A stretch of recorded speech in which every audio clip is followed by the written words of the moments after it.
Então, os vários fatores de ignorância são certamente matrizes de ações que não incidirão sobre a realidade, serão ações ilusórias. Então você tem, em cada momento, você tem para cada personagem individual grupal um conjunto de ações que são viáveis e um conjunto de ações que vão escapar da realidade e não vão produzir nada ou vão produzir resultados desastrosos para o próprio agente. Não é isso? Se você não fez este diagnóstico com relação a uma ação política que você propõe ou que você deseja, então você não sabe nada a respeito. Zero. Assim, você está lutando por palavras. Se você falar, por exemplo, sei lá, nós queremos o impeachment. Né? Eu digo, bom, a palavra impeachment significa muitas coisas diferentes e no contexto atual, concreto, ele pode ter resultados absolutamente desencontrados. Então, a primeira noção de impeachment, a primeira mais popular e mais imediata, é de que o impeachment é o primeiro passo para estourar o balão do poder petista e do poder do Foro de São Paulo. Essa é a primeira noção. Se você pegar as massas que saíram às ruas, né, em março e em setembro, essa é a ideia que eles queriam, porque todos estavam gritando fora PT, fora Foro de São Paulo e não apenas fora Dilma. Não é isso? E desses havia uns 20 ou 30% que clamavam por intervenção militar. Então, nós podemos dar por pressuposto que a opinião das massas nessas duas manifestações era contra todo o esquema comunopetista que tomou conta do país, contra todo ele. E o impeachment seria um aspecto disso. Logo em seguida, aparece uma segunda versão do impeachment. É o impeachment como substituto do conjunto de medidas. Ou seja, não falamos em fechar a Folha de São Paulo, não falamos em fechar o PT, não falamos em botar o Lula na cadeia, nos concentramos no impeachment, vamos nos livrar da Dilma. Bom, já é uma versão diminuída, evidentemente. Tendo-se em conta que a eleição na qual a dona Dilma se elegeu foi feita pela Smartmatic, tendo só 23 pessoas tendo acesso a contar de votos, então sendo, obviamente, uma eleição sem transparência, uma eleição 100% inválida sob qualquer aspecto que você examine. Né? Então, aí você já tem um segundo divisor no sentido do impeachment. Para algumas pessoas, o impeachment é um primeiro passo para você invalidar tudo e eleger um novo governo. Para outras pessoas, o impeachment é exatamente o contrário. É uma maneira de se livrar de uma governante incômoda, inepta, tá certo? E não fazer nada mais. Então, o impeachment é para derrubar o sistema ou para consolidá-lo? Eu digo, bom, depende de quais são os agentes que estão em jogo. Não é isso? Você vê aqui,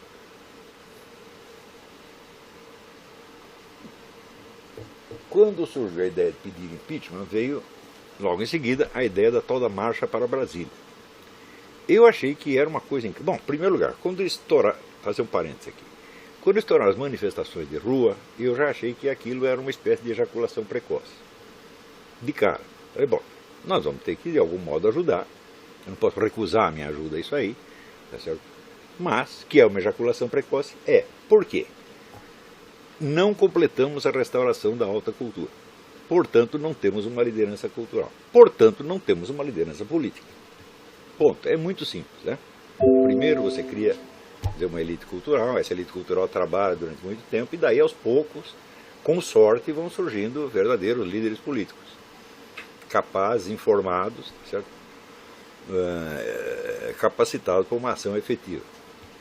Então, falando, não tem liderança, não tem nada, não tem nem mesmo liderança cultural ainda. Nós temos um projeto de liderança cultural que são vocês. Porque não há mais ninguém. Ninguém mais está tentando restaurar a alta cultura no Brasil. A não ser que seja o Renato Janine Ribeiro, né, e talvez a Realizações. Né, esses são os grandes renovadores da cultura brasileira. Tá certo? Mas, na verdade, só tem vocês, não tem mais ninguém. E, evidentemente, tem uma série de cursos e blogs etc., que apareceram em torno deste curso e que tem um efeito multiplicador. Tá certo?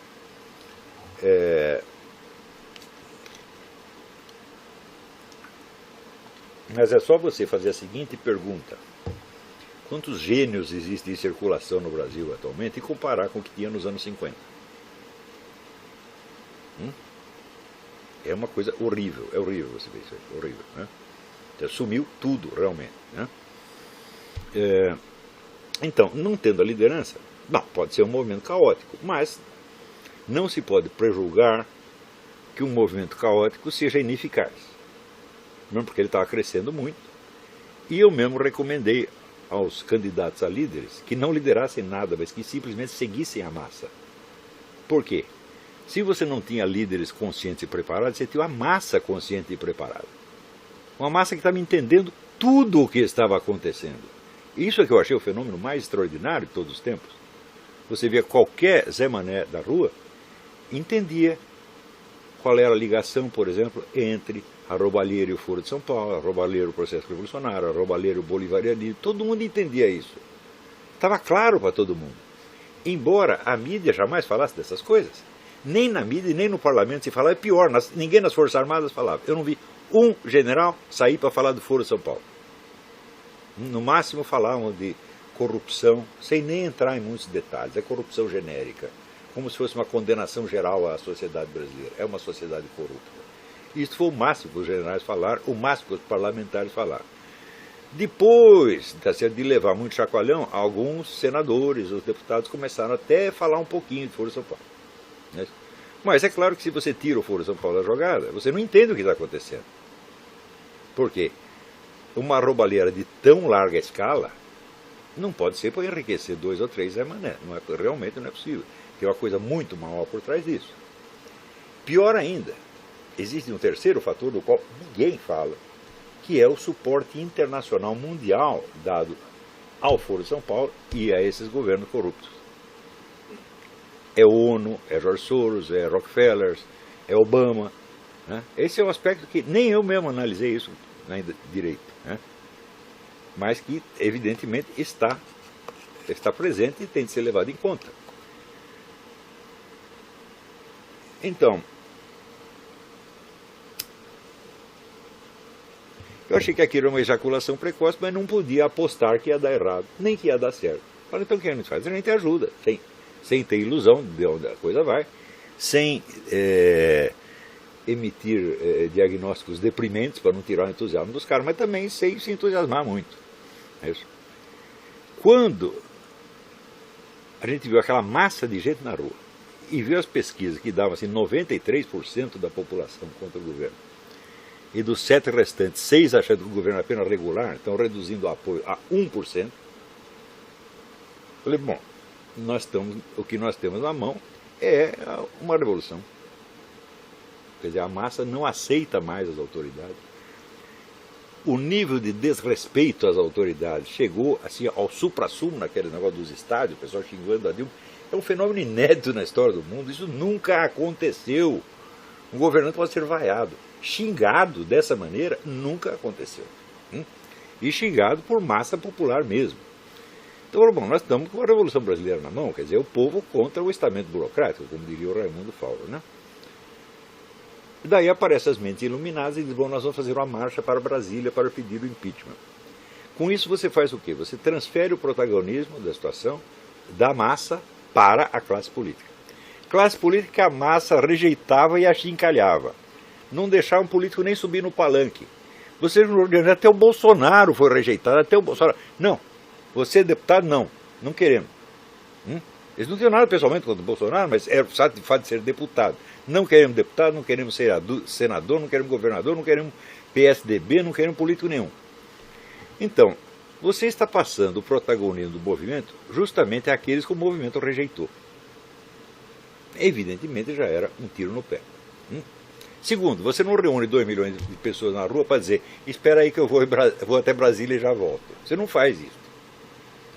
Isso aí também é um fato inédito na história do mundo. Quer dizer, os autonomeados líderes da manifestação, que não eram líderes de coisa nenhuma, ninguém jamais tinha ouvido falar deles, apareceram no palanque pela primeira vez ali. Se você perguntar como se disseminou a palavra de ordem da manifestação, se disseminou por internet, por 1001 canais que ninguém podia controlar. Não é isso?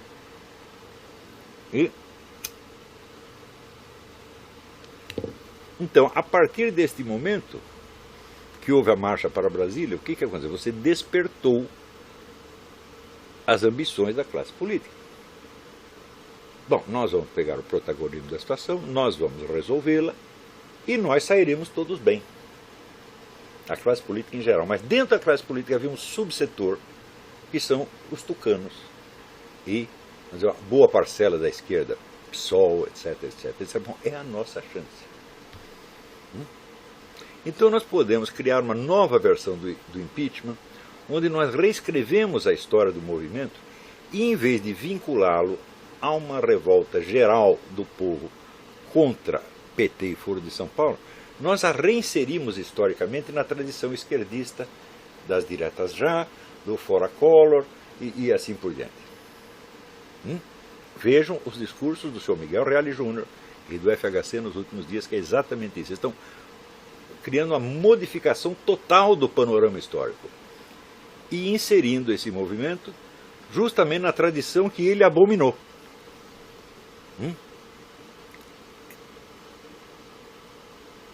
Então, se nós pegarmos os agentes que criaram essa situação, como por exemplo o Sr. Fábio Osterman e outros, não vou nem falar de Kim, né? Esqueça isso é mosquito, né? Eu no começo pedi para que não falassem mal do Kim, embora ele estivesse errado, defendi o rapaz, né? Mas assim, é caridade, eu estou fazendo apenas isso, né? E no Brasil está assim, você dá uma esmola para o sujeito, ele já acha que ele é o seu doutor. Então eu dei lá uma esmolinha para o Kim, ele começou a achar que era importante. Mas vamos esquecer o Kim. Vamos concentrar em pessoas que têm um pouco mais de autoridade, de poder, como o chefe do MBL, esse Fábio Osterman. Este homem está capacitado para fazer uma análise política? Obviamente não. Porque é só você ouvir os discursos do Miguel Reale, do Hélio Bicudo e do FHC, e você vê, vamos dizer, que você colocar o movimento numa outra retaguarda histórica que é contrária à dele, é evidentemente você usurpá-lo e colocá-lo a serviço dos inimigos. Não tem a menor dúvida disso aí. Quer dizer, como é que um sujeito não percebe isso? Como é que ele acha que nós nos aliando ao Hélio Bicudo, nós vamos ganhar publicidade? Sim, você vai ganhar publicidade com o Hélio Bicudo. Ou você acha que amanhã ou depois, graças ao Hélio Bicudo, vai aparecer todo mundo na rua com cartaz Fábio Osterman tem razão? Ninguém vai nem saber que é Fábio Osterman, meu Deus do céu. Então, a incapacidade de fazer uma análise simples da situação, né, e de você perceber que por cima e por trás do movimento popular houve uma manobra para inverter o seu sentido histórico. Se você não é capaz de perceber, você não é capaz de perceber nada. Mas da onde vêm essas coisas? São as pessoas que saem para estudar no exterior e voltam com os titulinhos e todo mundo acha que você sabe alguma coisa. Você chega, eu estudei na George Washington University. Bom, eu lecionei na George Washington University. Eu só entro na universidade como professor, nunca fui aluno dessas porcarias. Eu estudei na Atlas Foundation. Bom, eu dei aula na Atlas Foundation, né? Então, as pessoas vêm com essa coisa e acreditam que sabem alguma coisa, meu Deus do céu. E as pessoas tomam decisões que são absolutamente desastrosas. Desastrosas para o povo, não necessariamente desastrosas para elas e para os grupos beneficiados. Porque amanhã ou depois, provavelmente, você vai ver, né, a Dilma, ela não vai chegar a ver o impeachment. É claro, nenhum governante suporta impeachment. 1 minuto antes de sofrer impeachment, a mulher renuncia, como fez o Collor, como fez o Nixon, como faz todo sujeito que sofre ameaça de impeachment, né? Renuncia, vai para casa e daí vai aparecer FHC, Miguel Reale Júnior, Hélio Bicudo, Zé Serra, Aécio Neves, todo mundo batendo no peito e dizendo: o povo se reuniu em torno da oposição e nós libertamos o Brasil deste pesadelo petista, etc, etc. É isso que vai acontecer, né? Só que todos os petistas vão continuar nos seus postos. Por quê? O FHC tem compromisso sério com o Foro de São Paulo desde 1993. Isso não é brincadeira, gente. Até hoje, nenhum jornalista perguntou para ele: o que o senhor está fazendo naquela reunião de 5 de maio de 93? reunião secreta com o pessoal do FHC que saiu no jornal Grama cubano. Ninguém consegue nem perguntar isso para ele. E acha que pode raciocinar e entender as coisas sem esta informação. Então o que você vê? É um horizonte de consciência que é autocastrado.